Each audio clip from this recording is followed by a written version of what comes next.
বউ, জি আম্মা। কি ব্যাপার? আজকে সকাল 10টা বেজে গেল, তুমি দেখি এখনো আমার নাস্তা দিলে না। আম্মা আজকে আমার উঠতে একটু দেরি হয়ে গেছে, এ কারণে এখনো নাস্তা বানাতে পারি নাই।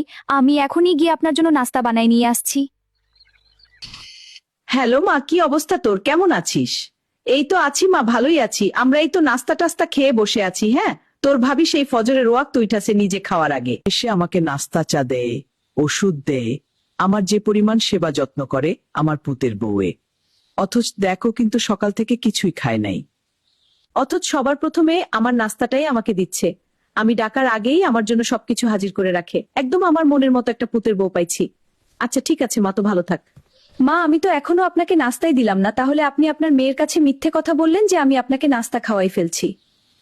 আরে বউ, আমি ওইসব শাশুড়িদের মতো না, বুঝছো? ওই যে কিছু কিছু শাশুড়ি আছে, দেখো না, সারাদিন পুতুতের বউয়ের পদে পদে ভুল ধরে, আর পুতুর বউয়ের যাই করুক, এগুলো ভালো করুক মন্দ করুক, সব তার মাইয়াগো কাছে লাগায়।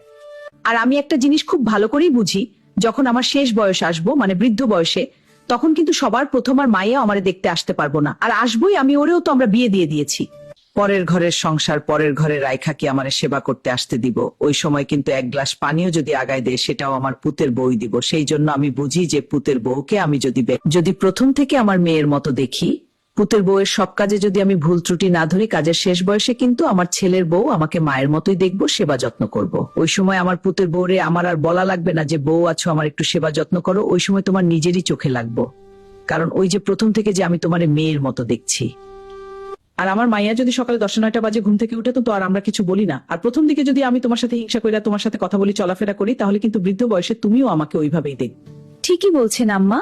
আপনার মতো যদি দুনিয়ার সব শাশুড়িরা চিন্তা করত, তাহলে কোনো বউ শাশুড়ির সম্পর্কই জীবনেও খারাপ হতো না।